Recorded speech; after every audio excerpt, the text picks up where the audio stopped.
제 생각에는 이 재건이 실제로 시작이 되면 요 관련된 기업들의 주가가 큰 폭의 상승을 보일 수 있다 생각합니다. 안녕하십니까, 주식가입니다. 네, 오늘은 국제관계를 통해 향후 우리가 투자해야 될 주식에 대해 공부해보는 시간 가져보려고 하는데요. 지금 현재 보고 있는 이 지도는요, 네, 보시는 것처럼 러시아의 이제 대표적인 항구 세 개입니다. 러시아에서 이제 밖으로 나갈 수 있는 항구고, 이 항구가 중요한 이유는 결국 그 물길로 나가야지 러시아는 뭐 수출을 하기가 용이해지고요.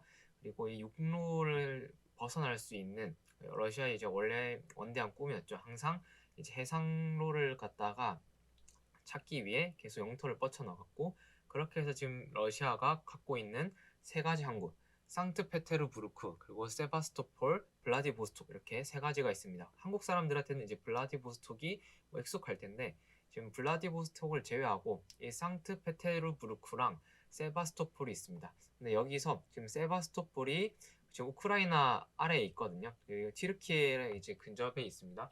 그래서 근데 우크라이나에 전쟁을 하고 있다 보니까 여기 항구는 사실상 쓸 수가 없는 자리가 되었다라고 볼 수 있겠죠.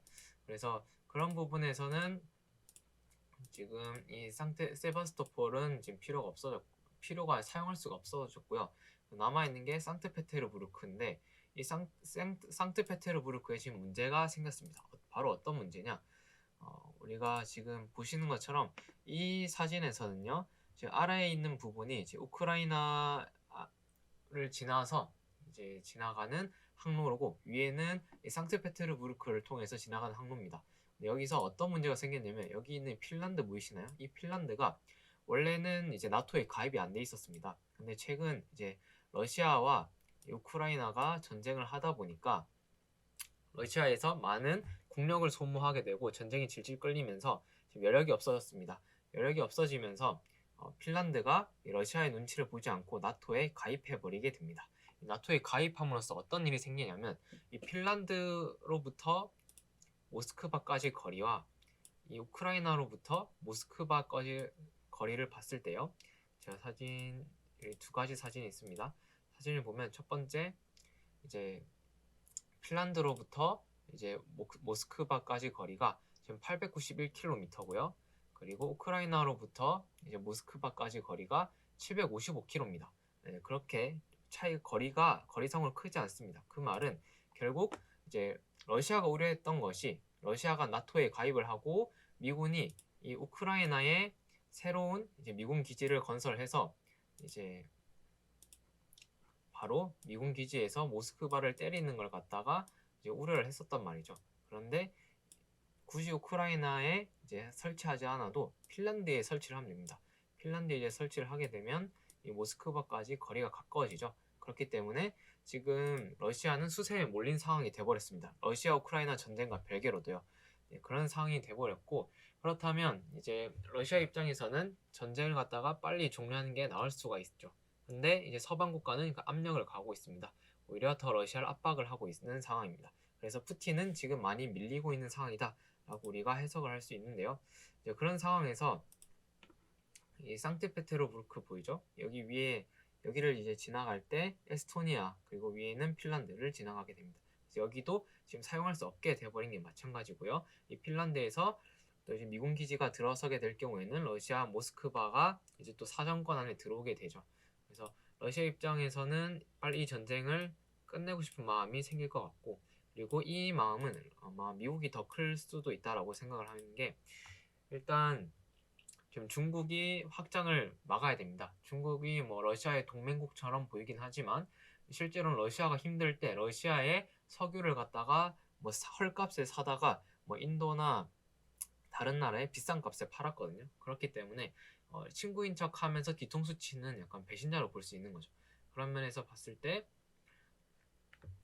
이제 러시아가 힘이 약하게 되면 중국은 또 러시아의 영역을 침범할 가능성이 높습니다. 러시아는 자신의 이권을 뺏기게 되겠죠. 그렇게 됐을 때 미국의 입장에서도 중국을 견제해야 되는데, 막상 러시아가 완전히 무너지면 중국을 갖다가 견제하는 폐 하나가 사라지게 되는 거라서 좀 불리한 상황에 놓이게 되죠. 그렇기 때문에 어느 정도 우크라이나 전쟁을 갖다가 강제 마무리하고 다음에 중국에 집중을 하는 게 좋은 선택지가 아닌가 이렇게 생각이 된다.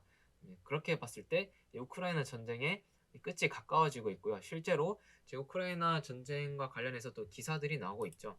여기 HD 현대 굴착기 보론 우크라 1200조 재건 사업 따내나라는 기사가 있는데 1200조를 갖다가 HD 현대가 번다는 건 아니지만 이 HD 현대건설 기계와 우크라이나 차관이 이제 미팅을 한 건 맞고요. 실제로 수출할 수 있는 길이 열렸다라고 생각이 됩니다. 우리가 HD 현대건설 기계 지금 주가 좋거든요. 거의 이제 신고가를 갖다가 지금 돌파하려고 하는 자리인데 이 자리에서 이 종목을 따라가는 방법이 있고요. 두 번째로는 바닥에서 올라가는 종목을 따라가는 방법이 있는데 제 개인적으로는 이제 우리가 우크라이나 전쟁이 끝났을 때 과연 어디에 가장 많은 참여권을 주겠냐 그런 생각이 들거든요. 여기서 제 생각에는 개인적으로 일단 1번 우크라이나 재건 참여국 일단 당연히 전쟁 비용을 많이 분담한 국가 이거는 바로 미국, EU가 됩니다. 그렇기 때문에 미국, EU에 속한 기업들이 여기에 포함될 가능성이 높은데 제가 최근에 공부한 기업 중에서 이제 어느 한 기업은 바로 이제 미국의 캐터필러나 이제 EU의 볼보 같은 기업의 유압 실린더를 수출하는 기업이 있더라. 이거는 이제 간접 수혜가 되는 거고요. 그리고 간접 수혜가 되는 거고 그 다음 아까 HD 현대건설 기계처럼 이제 건설 기계 장비를 직접 수출 여기는 직접 수혜가 이제 기대되는 거죠. 그래서 이런 쪽으로 우리가 좀 봐야 되는데 시장에서는 다산 네트워크스를 포함한 다산그룹이 이제 재건에 들어간다고 하니까 이제 주가가 가파르게 올랐거든요. 그래서 아마 제 생각에는 이 재건이 실제로 시작이 되면 아마 관련된 기업들의 주가가 큰 폭의 상승을 보일 수 있다 생각합니다. 그렇기 때문에 지금부터 눈여겨봐야 되는데 그러면서 직접 수혜를 볼 수 있는 기업은 지금 얘기가 오가고 있는 HD 현대건설 기계입니다. 그래서 지금 우리가 월봉으로 보더라도 지금 완전 신고가는 아니고요. 52주 신고가죠. 그런 면에서 지금 나쁜 자리는 아닌데 이 지지저항을 놓고 봤을 때는요. 일단 금요일상 주가가 나쁘지 않게 끝났어요. 여기 보면 지금 저항을 돌파하고 끝났기 때문에 추가적인 상승이 기대되는 모습이고요. 근데 지금 주가가 좀 많이 올라서 부담이 된다 하면 제가 아까 말한 유압 실린더 회사는 DY 파워예요. DY 파워가 이 유압 실린더를 볼보랑 캐터필러에 이제 공급을 하고 있죠. 그렇기 때문에 아마 간접 수혜가 예상이 되고요. 실제로 주가도 우리가 주봉으로 봤을 때 이제 막 추세를 돌파하기 시작했어요. 그런 면에서 봤을 때 제 개인적으로는 이 회사 나쁘지 않다. 정확하게 추세를 갖다가 밟고 올라가는 이 모습 아름답습니다. 그래서 DY 파워 같은 기업들은 생각보다 이제 가파른 주가 상승도 보일 수 있지 않나라는 기대감이 저는 좀 형성이 됩니다. 주가가 올랐을 때 저항이 어디쯤이냐 하면 18,000원 그리고 28,000원 이쪽쯤에 있는데 여기를 갖다가 뚫고 실제로 우크라이나 재건 수혜를 갖다가 볼 수 있게 된다면요 아마 18,000원과 2만원이네요. 여기는 충분히 뚫고 가고요. 이 27,000원도 뚫을 만큼 이제 엄청난 재료가 될 수 있다 생각을 합니다. 우리가 추세성으로 봐도 아직 돌파 못했지만 충분히 이완에 거래량이 지금 실리진 않았으나 재료만 사이즈만 놓고 봤을 때는 가능성이 있지 않나 라는 생각이 들고요. 당장 8% 급등세를 보였는데 지금 이격도가 좀 벌어졌죠. 그래서 만약에 조금 횡보하면서 쉬어가는 느낌을 보여준다면 충분히 이 기업도 매수할 만하다 생각이 듭니다. 그래서 이런 건설기계 쪽은 우리가 계속 지켜봐야 될 것 같고 다산그룹처럼 갑자기 참여하는 기업들이 있을 수 있어요. 그래서 그런 기업들이 또 아마 수혜를 볼 수 있을 것 같고 전통적인 대장이 한미글로벌 같은 기업들이 있죠. 한미글로벌 같은 기업들도 다시 움직일 수도 있으니까 같이 한번 지켜봐야 될 것 같습니다. 제 개인적으로는 이제 이런 기업들이 큰 시세를 줄 수 있기 때문에 우리가 계속 지켜봐야 될 것 같고요. 그래서 이제 핀란드가 이 나토에 가입한 게 저는 결국 이제 러시아 우크라이나 이제 종전이 가까워지는 신호다 이렇게 생각을 하고 있습니다. 아마 미국이 러시아를 협상 테이블로 끌어올릴 거고 우크라이나가 전쟁을 하고 싶어 해도 미국에서 이제 전쟁 물자를 지원하지 않으면 더 하기가 힘들어지겠죠. 그렇기 때문에 이 전쟁이 끝이 다가와진다. 실제로 이제 재건 회의가 조금씩 이제 일어나고 있기 때문에 이 부분도 그런 하나의 신호로 우리가 받아들일 수 있지 않을까 이렇게 생각을 하고 있습니다.